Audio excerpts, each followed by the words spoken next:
Welcome back to the Bluechip Breakdown, Vols fans. I'm your host, Bull. And in today's video, we will be talking a little bit of baseball, and we'll also be talking about our updated 2025 big board for recruiting after the huge official visit weekend heading into the final one of the summer. Please, as always, make sure to like and subscribe to the channel. All right, so starting off with baseball, we had a very dominant victory last night over North Carolina 6-1 in the College World Series. And this is the first time that we've won the first two games of the College World Series. A whole lot of things are trending for our Volunteers. This team is different. I think that if you've been paying attention, then you would most definitely know that. And if you're new to this party, and if you are a Vol fan, welcome to the club, baby. We've got a squad, and we're looking really good.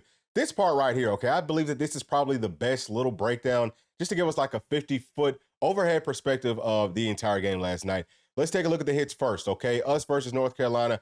North Carolina has 5 hits to our 7.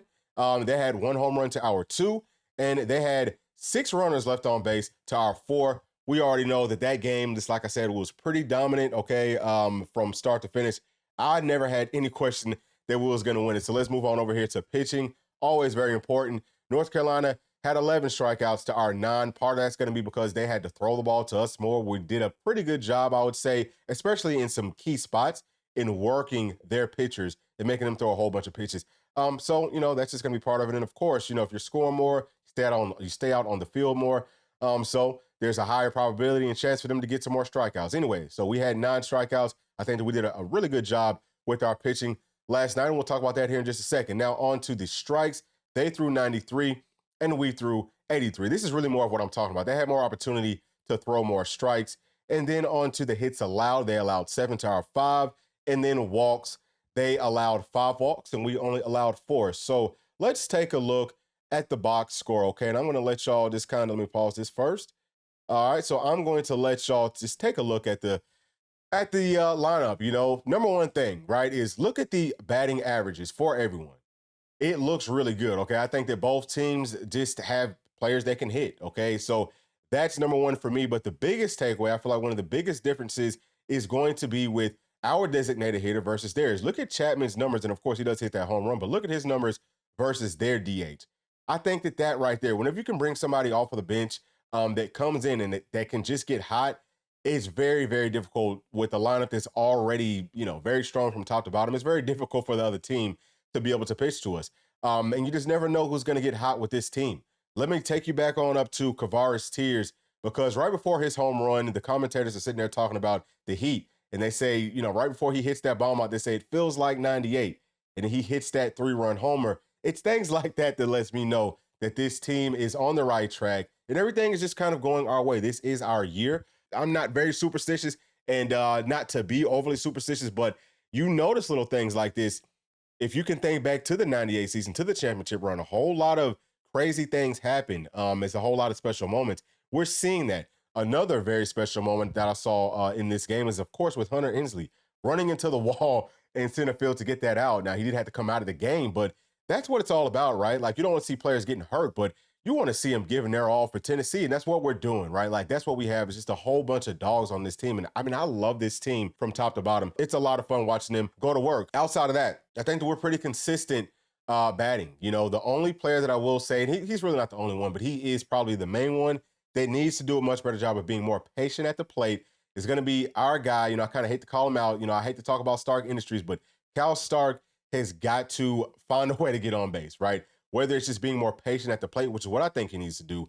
Maybe go up there and just don't swing at the first pitch. Feels like he always swings at that first pitch. I know that's kind of his game, but man, be a little bit more patient, right? Like, see the ball first. I don't care if it's a perfect, 80-mile-an-hour fat ball right down the middle. Just don't swing at it, because you're not doing a very good job of getting on base consistently at this point. Now, I will say, I don't know what inning it was in, because, I was kind of in and out watching the game, kind of doing some, Father's Day stuff as well. But it was at one point where he's working the pitcher a lot. And that feels like the pitcher threw 8, 9, 10 pitches, something like that. That's good, right? Like, that's a really good at bat, even if you don't get on base. It's not always just about getting on base, but you want to start to kind of work those pitches. And I want to say that it was towards the end of the game. Might have been in that 9th inning, or not in the 9th inning. It might have been in the 8th inning. So, maybe he is kind of starting to get it. Maybe that light's kind of turning back on for him. But baseball's streaky, right? That's just part of it. He's due, right? He's definitely due. And we're hoping that he will come through in the clutch next game versus whoever we end up playing. We'll talk about that here in just a second. But on down to the pitching. Talked about it before. We only threw 3 pitchers. I think that Beam came in and he looked phenomenal. All of our guys' stuff is working on a much higher level now. I mean, his breaking balls, man, boom. I mean, just some really sharp drops on him. And you love to see that. You know, he gave us 5 innings, gave up 4 hits in the only run. But he also had 7 strikeouts. He, you know, of course, that 1 run was a homer. But I mean, you know, that was to their best player, right? So I think that he did a phenomenal job. Super proud of him. And then Kirby comes in. Kirby's stuff looked really, really good. And he's a guy that I've said it consistently, man. You know, he'll give you a really good inning for sure. And if, you know, anything over that is pretty much gravy.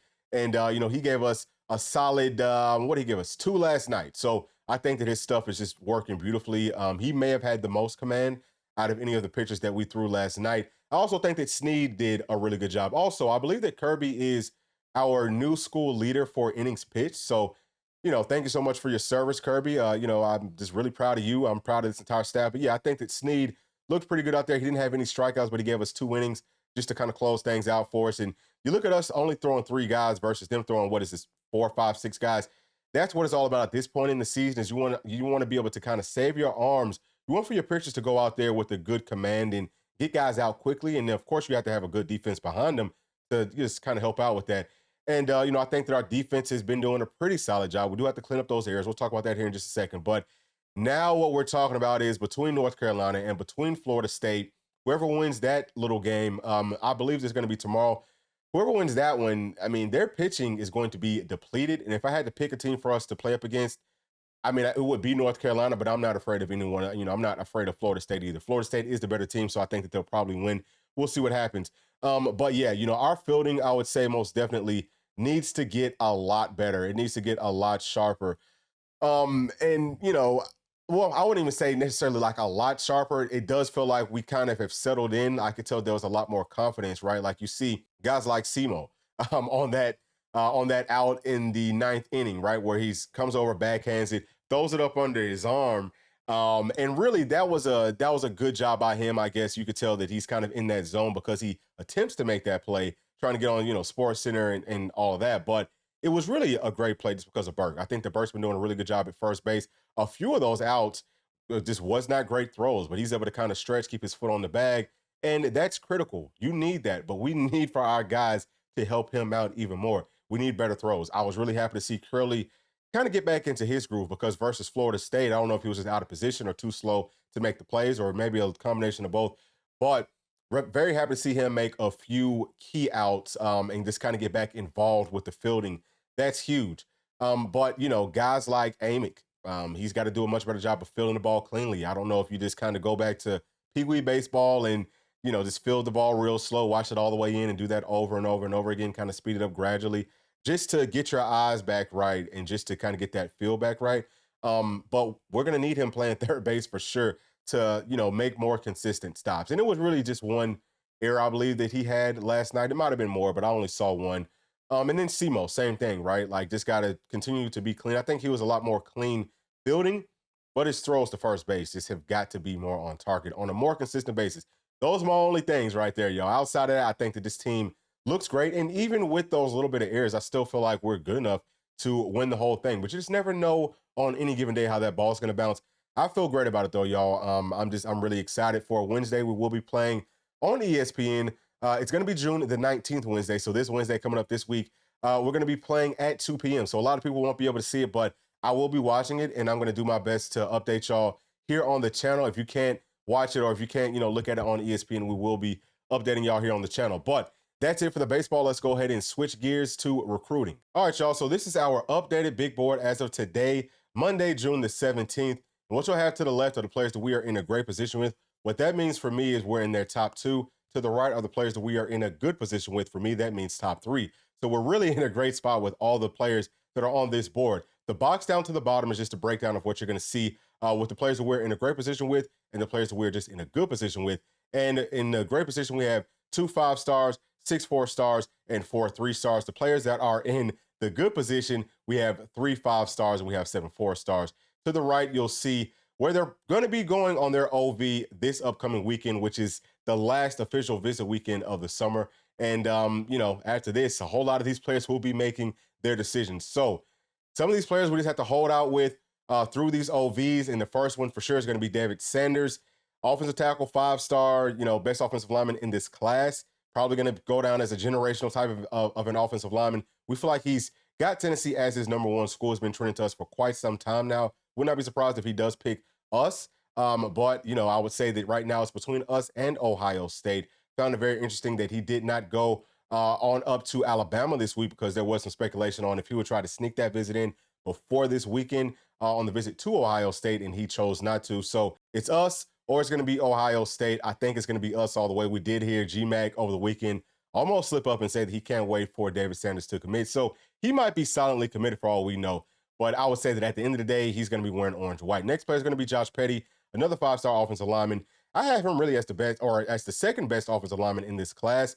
It's between us and Florida State. Grew up as a Tennessee fan. He's going to Florida State this weekend. If we can come out of this visit without him committing to Florida State, I think that we are in a phenomenal spot to land him, okay? Would not be surprised, again, if he does commit to Tennessee. Heard some things about, his sister might already be enrolled in classes with Florida State. But, I don't know how true any of that is. I would just say this. It's not a big deal for us to get her unenrolled and get her enrolled in whatever class she wants. You can have whatever seat you want inside of any class of your choosing here at the University of Tennessee, if that's what it's going to take for us to land Josh Petty.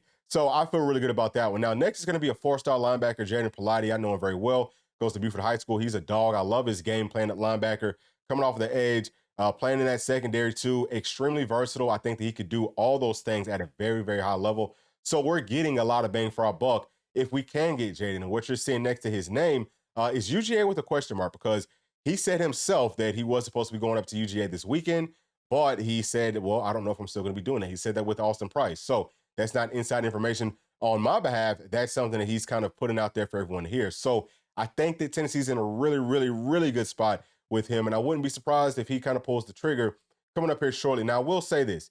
Buford is going to be going to a 7-on-7 down in Athens tomorrow. So, he will kind of get an opportunity to kind of talk to those coaches and things like that.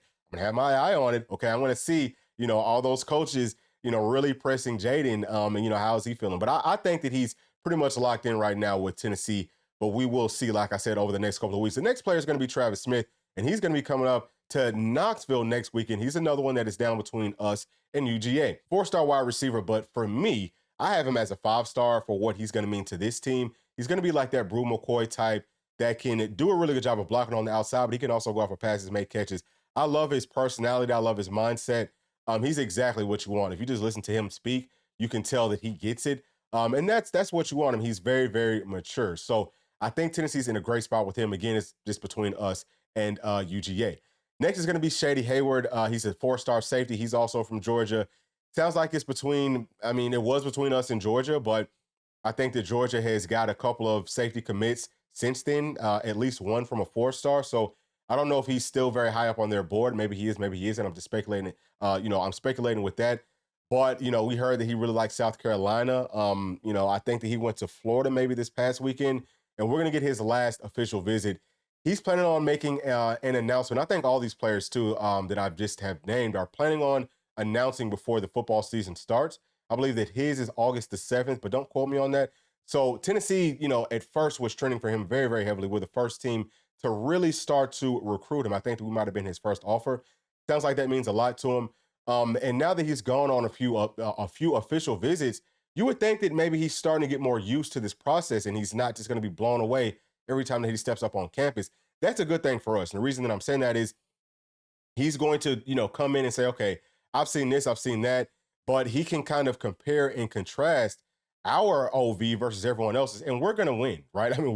Tennessee is a spot, y'all, that, we've got everything that everyone else has.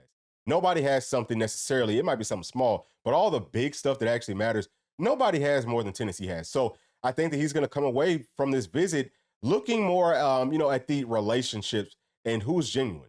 Tennessee, our staff is very genuine. It's been a very common theme from all the players that have come up on visits, especially last weekend. So on to the next player, a tight end, 4-star, Deshaun Brame. Going to be going up to Oregon this weekend. I think that Oregon is definitely up there. There might be a number 3 for him. Kind of feels like us and Oklahoma might be his top 2. But I mean, you can't really discredit or like discount Oregon. I think that he might have grown up as an Oregon fan. I could be wrong on that, but this seems like that's a place that he might want to go. If he comes away from that visit, which I feel like they've got some great facilities, but if you compare even Oregon stuff to SEC, it's just not the same. Like nothing is the same. So I think that we are going to end up getting him. But again, we'll see what happens after this visit. He's a guy that does want to make an announcement, I believe, before the season as well. Next, we have Bryce Jenkins. He's going to be coming up this weekend to our Volunteers. He's been kind of trending to us for some time now. He is going to be a legacy kid. His father did play at Tennessee. Now, is he going to play offensive line? If he does, it would be more interior, I believe, but he could also play at tackle for sure. I mean, I could see him playing at tackle without a question. I think he's 6'4", 6'5", but, he could also play on the defensive line. It all depends on what the staff sees from him once he gets up on campus. But I think that he's going to, come on home to Knoxville. He's a guy that really, really has liked Tennessee for a long time, but he will be a huge pickup for us. And as we're just going through this, you're seeing a whole lot of front seven bodies. And if you just look at the whole list, you can see that's mostly what we have here. The next player is going to be Nick Moore. He is an interior offensive lineman from Tennessee. Right now, it's between us and West Virginia. West Virginia is talking about letting him play D tackle. We're talking about him playing more of, center to guard, something like that. So the insiders are saying it's going to be up to, hey, does he want to play on offense or on defense? That's where he's going to end up going. Probably going to hear an announcement at some point, I would say by early next week, right? Probably at the latest. He's going to be pulling the trigger, not going on any official visits this weekend. He's just sitting down with his family and he's trying to figure things out. He did visit us last weekend. Sounds like that visit went very well. Next, we have Charles House. And Charles House is a 3-star on some sites. He's a 4-star on some sites. I think that he's more of a 4 to 5-star type of a player, especially playing at defensive tackle. He's going to be great at that. Between us and I believe UGA at this point, we'll see what happens, right? He just came off of his last official visit last weekend. He's going to be announcing, I believe, this upcoming Sunday. So I think that we're in a really good spot with him. He just kind of talked about, look, I'm looking for, or I'm looking at the depth chart. And then Austin Price asked him, hey, what do you like about Tennessee? And he says the depth chart. So I think that that's pretty telling. Hopefully we can land on no. You never know until it's all said and done. Next player is 3-star running back Shakai Mills-Knight. I believe that he's going to be going to Ole Miss this weekend for an OV. And I think that it's going to be between us and someone else. If it's us and Ole Miss, okay. Could also be us and Auburn. I don't know. Or it could also be us in Miami as well. But I do think that we are in his top 2. So we'll see what happens. I don't know if he's going to decide here before the season. I think that he did kind of mention that he wants to do that, or if he's going to take it into maybe the kind of early parts of the season. But we'll see what happens there very, very soon. Next player is going to be DeJarian Miller. He is a 3-star wide receiver. He's a 4-star, I believe, with Rivals. I like him a lot, man. Just kind of seeing his body type. There's a picture of him next to Coach Heupel, and he looks a lot bigger than he does on film. And I know that the staff loves that because we really covet size at any position, size and length, and he definitely has that. He's got an official visit coming up next weekend to Kentucky. I don't know, man. And so he just visited us, obviously last weekend. I don't know. This one's kind of tough. I think that he might be looking for a place that makes him feel like more of a priority to their staff and to their program. Hopefully we're able to kind of show him that. But, I'm just speculating with all of that. But I kind of wouldn't be surprised if he did come away committing to Kentucky. Don't know what his timeline is either. But the next player is going to be Tim Merritt. He's a 3-star on most sites, and he's a 4-star with Rivals. Could play cornerback, could play safety. Committed to Miami. But, I think that Tennessee's in a really good spot with him, too. So let's go ahead and move on to the players that we are in a good position with, and let's talk about them. So first one is going to be 5-star wide receiver Jamie French. I actually could have put him over to the great position, and we'll see what happens because he talked about at his visit that he was planning on actually visiting Tennessee last. So Texas is going to be coming up this weekend, but he's talking about towards the end of July coming back and seeing us. If he does that, then I'm putting him over with great position because I think that puts us in his top 2 with Texas. Right now, I think it's us, Texas, and LSU. So we'll kind of see what happens over the next week or so. Next player is going to be 5-star wide receiver Caleb Cunningham. He put us in his top 3. He said that straight up. And he's going to be visiting Alabama this weekend. This is going to be huge because the teams that he has in his top 3 are just the teams that he's visited. If he puts Alabama into his top 3 and maybe bumps us out or something, then yeah, we're kind of on the outside looking in. But if he maybe bumps somebody else out and leaves Alabama in, then I think that we're in a really good spot. But he's still got a whole lot more visits. He said that he's planning on visiting Ole Miss and Mississippi State. At least he's not planning on making a decision until maybe at some point in the season, maybe even towards the end of the season. So will we still have a spot left for him? No idea. Probably not, because we probably only have 12 spots. But maybe we make one for a guy like Caleb Cunningham. Next player is going to be 5-star Isaiah Gibson. He's another one. I really could have put him over in the great position category just because it does sound like Tennessee is maybe leading for him right now, but he didn't straight up say that, just kind of based off of the way that he's gauging things and saying it. I feel like we might be leading. The insiders are saying that we have the best chance to flip him from USC. That's who he's currently committed to. But, we'll be able to tell a lot more after this weekend, really with all these players. But I would say him especially. Now, next we have 4-star DN Zion Grady. I was I wouldn't say very surprised, but I was pretty surprised that he said, man, this is the best official visit that I've been on. So does that mean that Tennessee is now number one for him? Or, is somebody else still ahead of Tennessee, even though it was a great official visit? Because it's not always just about the visit. Sometimes it could be about, how you felt coming into the visits. But Tennessee for sure is in his top three. And we'll see. I mean, I don't know if he's going to be going to Alabama this weekend because there's nothing that's necessarily listed. He was committed to Alabama kind of early on, but I believe that he decommitted after Nick Saban left. So if he goes on up to Alabama this weekend, that could kind of shake some things up. But I think Tennessee's in a really good spot. We're definitely top three. I believe it's us. And I know that Miami is up there as well. I don't know who the other team would be.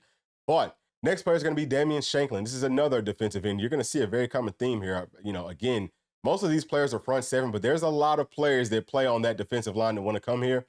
That is because of the success that we've had with our defensive linemen. Just hearing that buzz about, man, they've got the number one pass rusher in the entire country. Players take you more seriously there. So keep that in mind as we're moving forward, right? As we have more success with our players on the field, whether we land all these blue chip players or not, it's so important for the players to perform well because, James Pierce was a 3-star on a whole lot of sites. He wasn't a 5-star. So that says a lot about the way that we can develop talent. And I think that that's going to be huge for us in future classes. Anyway, Damian Shanklin is going to be going to Alabama this weekend. He is a pass rusher. I believe that he's from Indiana. But Tennessee could be in his top two. I know for sure that we are in his top three. Sounds like we made a really big move for him. I don't know exactly what that means, but usually that means that Tennessee made a move to be number one. So he's another one, could have very easily put him over with the school that, or, with the players that we are in a great position with. And then next, we have another defensive end, Jared Smith. He's going to be going to USC, not USC Junior, but the real USC out in California. He's going to be going there this weekend. But sounds like he was very impressed with the visit as well. Definitely have him, with us in his top three. And then next, we have Marion Dye. He's coming up this weekend. Tennessee, I believe, could actually be in his top two. But we know for sure that we are in his top three. And I think that after this visit, would not be surprised if he comes out and says, man, look, Tennessee is my leader. I would not be surprised if he does go on ahead and commit. Not quite sure what these last few players, when their, announcement date is going to be, but, we'll just say it's probably going to be sometime pretty soon for most of these guys. Next, we have Osman Chroma, 4-star running back. He's going to UGA this weekend. He's from Georgia, kind of runs like that typical Georgia running back. Does he want to go there? I don't know. It sounds like Tennessee was very high up for him coming out of the visit. He said he's going to be dropping like a top 6 at some point this week. So we'll see. Now he's talking about waiting until like the season starts to, before he's going to announce. I don't know if he's still going to have a spot. Really, this all depends on what Shakai Mills-Knight does. And same thing can be said vice versa. If Osman Chroma commits before Shakai Mills-Knight, I think we'll only take one more running back in this class. Next player is going to be a linebacker, 4-star Abdul Sanders. Now he is committed to Alabama and he's going to Alabama this weekend. Sounds like he really liked Tennessee coming out of his visit last weekend.